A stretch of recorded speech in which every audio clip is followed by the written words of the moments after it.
August আসানসোলের কালীপাহাড়ি এলাকায় বাঘবন্দি রোডে AIEMP কলেজ ক্যাম্পাসের 14তম ফাউন্ডেশন ডে বা প্রতিষ্ঠা দিবস উপলক্ষে এক অনুষ্ঠানের আয়োজন করা হয়। এই দিনে অনুষ্ঠান প্রদীপ প্রজ্বলনের মধ্যে দিয়ে শুভ সূচনা করা হয়। প্রতিষ্ঠা দিবসকে ঘিরে উৎসব মুখর হয়ে ওঠে গোটা কলেজ প্রাঙ্গণ।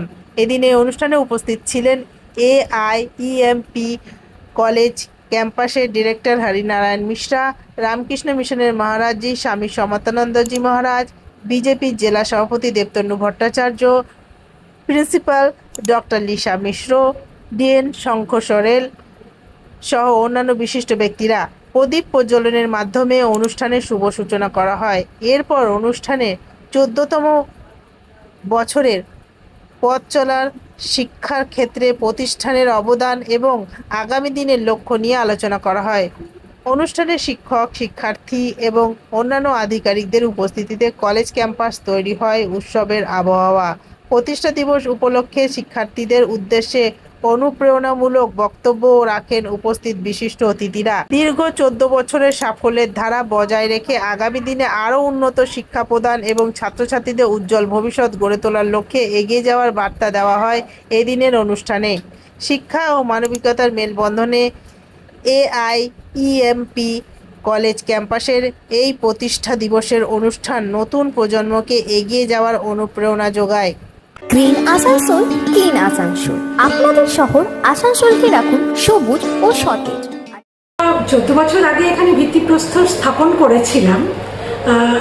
Asansol institute of engineering and management polytechnic বলে একটা পলিটেকনিক কলেজ করবো বলে ইস্টার্ন ইন্ডিয়া এডুকেশনাল ট্রাস্ট আমাদের স্থাপন করা হয়েছিল এবং তার উদ্দেশ্য ছিল এডুকেশনালি আমাদের এই শিল্প শহরকে উন্নত করে তোলা এবং এখানকার যারা লোকাল স্টুডেন্টস আছে তাদের মেধাগত দিক দিয়ে তারা দুর্বল হোক বা সবল হোক এবং তারা তাদের আর্থিকভাবেও সমৃদ্ধ না থাকলেও যাতে তারা পড়াশোনা করে একটা উন্নত জায়গায় নিজেদেরকে এবং নিজেদের পরিবারকে নিয়ে যেতে পারে, সেই উদ্দেশ্য নিয়ে আমরা কিন্তু শুরু করেছিলাম এবং তার সাথে সাথে আমরা ক্যারেক্টার বিল্ডিংটার উপরেও খুব বেশি জোর দিয়েছিলাম। আমাদের উদ্দেশ্য ছিল সঠিক শিক্ষা প্রদান করে সঠিক মানুষ তৈরি করা যারা সমাজের উপকারে লাগবে এবং তাদের ফ্যামিলিকে এবং সোসাইটিকে উন্নত করতে পারবে।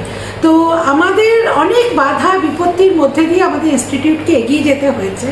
আমরা যখন শুরু করি তখন আশেপাশে আরও অনেক ইনস্টিটিউট হয়তো এরকমভাবে তৈরি করেছিল যারা আর্থিকভাবে লাভ করার জন্যই হয়তো ইনস্টিটিউটটাকে তৈরি করেছিল, যেখানে আমাদের উদ্দেশ্য ছিল আমাদের কোয়ালিটিতে কোনোভাবে কম্প্রোমাইজ না করার। তার জন্য আমরা কিন্তু লিখেই রেখেছিলাম, আমাদের দেখবেন লোগোতেও লেখা আছে কোয়ালিটি অ্যাসিওর, মানে আমাদের এখানে অন্য কিছু না হলেও কোয়ালিটির দিক থেকে আপনারা একদম নিশ্চিন্ত থাকতে পারবেন।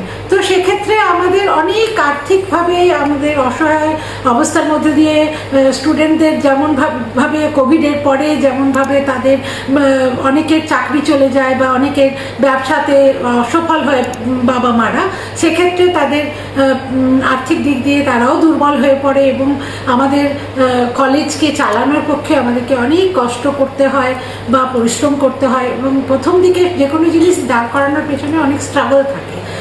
একটা যেটাকে বলা হয় টিদিং প্রবলেম, সেই টিদিং প্রবলেম তো সব জায়গাতেই থাকে। তো আমাদেরও ছিল, কিন্তু আমাদের খুব প্লাস পয়েন্ট ছিল একটা, যে একটা ঈশ্বরের আশীর্বাদ আমরা সবসময় পেয়েছি, যে কারণে আমাদের সাথে যারা যুক্ত হয়েছেন প্রত্যেকেই কিন্তু খুব মনে প্রাণে চেয়েছেন যে আমাদের সাথে মন প্রাণ দিয়ে ভালোভাবে কাজ করে যাওয়া, যেটাকে বলে উইথ হার্ট অ্যান্ড সোল, তারা কিন্তু কাজ করেছেন এবং আমরা অনবরত পরিশ্রম করে গেছি বলে আজকে একটা এমন জায়গায় পৌঁছেছি যেখানে আমাদের MBA অ্যাক্রিডিয়েশন হয়ে গেছে। অনেকগুলো কোর্স আমরা আন্ডার গ্র্যাজুয়েট কোর্স আমরা আমাদের কলেজের সাথে যুক্ত করতে পেরেছি, আমাদের নার্সিং ইনস্টিটিউটকে এস্টাবলিশ করতে পেরেছি এবং সেখানে BSc এবং GNM নার্সিং কোর্স চালু করতে পেরেছি, BCA BBA in hospital management, এই কোর্সগুলো আমরা করতে পেরেছি।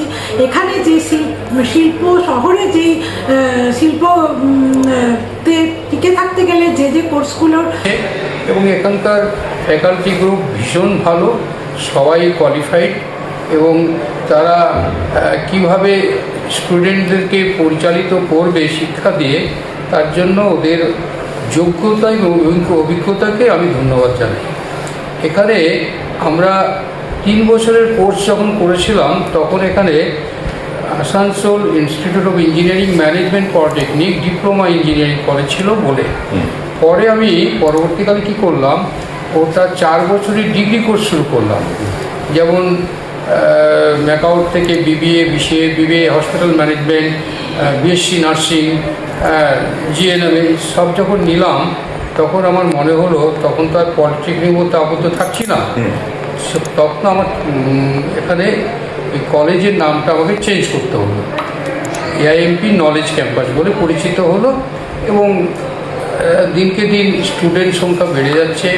আমাদের এখানে ভালো ভালো, যেমন ইস্টার্ন কোলফিল্ড থেকে আরম্ভ করে অনেক কোম্পানি আছে যেখানে ট্রেনিং হচ্ছে, আবার প্লেসমেন্ট দিচ্ছে। আমাদের কলেজটার পড়াশোনা খুব ভালো, ছেলেরা আমরা গ্রুমিং ক্লাস করে ছেলেদেরকে আরও বেশি এক্সপার্ট করে দিতে পারি।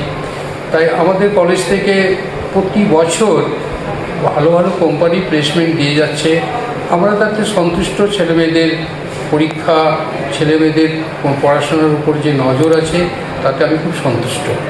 আশা করি আরও ভালোর দিকে যাতে যেতে পারি আমি। যেমন এমবিএ একটা কোর্স আছে, বিবিএ এমবিএ কম্বাইন্ড একটা কোর্স আছে 5 বছরের, ওটাও যদি আমি নিতে পারি ভবিষ্যতে হয়তো নেব। আমাদের এখন বিএসসি নার্সিং আছে, এমএসসি নার্সিং কী করে করতে পারবো সেই দিকেও আমাদের দৃষ্টি থাকবে। আমাদের পোস্ট বেসিক বিএসসি কোর্স যেটা 2 বছরের করতে হয়, 3 বছর জিএনএম করার পরে, ওটাও আমরা অ্যাপ্লিকেশন করে দিয়েছি, হতে পারে এই বছর পেয়ে যাব। আমরা একাডেমিক প্রফেশনাল যারা চাকরিজীবী তাদের জন্য কোর্স যাতে করতে পারি, আমাদের প্রপার ইউটিলাইজেশন যেন আমাদের এই কলেজটা করতে পারে। এখানকার ইনফ্রাস্ট্রাকচার অতি উন্নত মানের করেছি যাতে আমরা সবসময় কাজে লাগাতে পারি। সেই জন্য এই সমাজের লোকেরা হয়তো যারা চাকরি করে, যারা আরও বেশি স্টাডি করতে চায়, তাদের জন্য আমরা কোর্স কমপ্লিট করাবো এবং এখান থেকে তারা সার্টিফিকেট পাবে, ওদের প্রমোশনের ক্ষেত্রেও কাজে লাগবে। যে কোনো ডিপার্টমেন্ট তাদের হয়তো প্রমোশন দিয়ে তাদেরকে ট্রেনিং দিয়ে আরও উন্নত করতে পারবে। এইভাবে আমরা এগিয়ে চলছি। আশা করি আমরা 2 বছর পরে আরও ভালোর দিকে এই কলেজকে নিয়ে চলে যেতে পারবো। আপনাদের এখান থেকে স্কলারশিপ, গভর্নমেন্ট স্কলারশিপ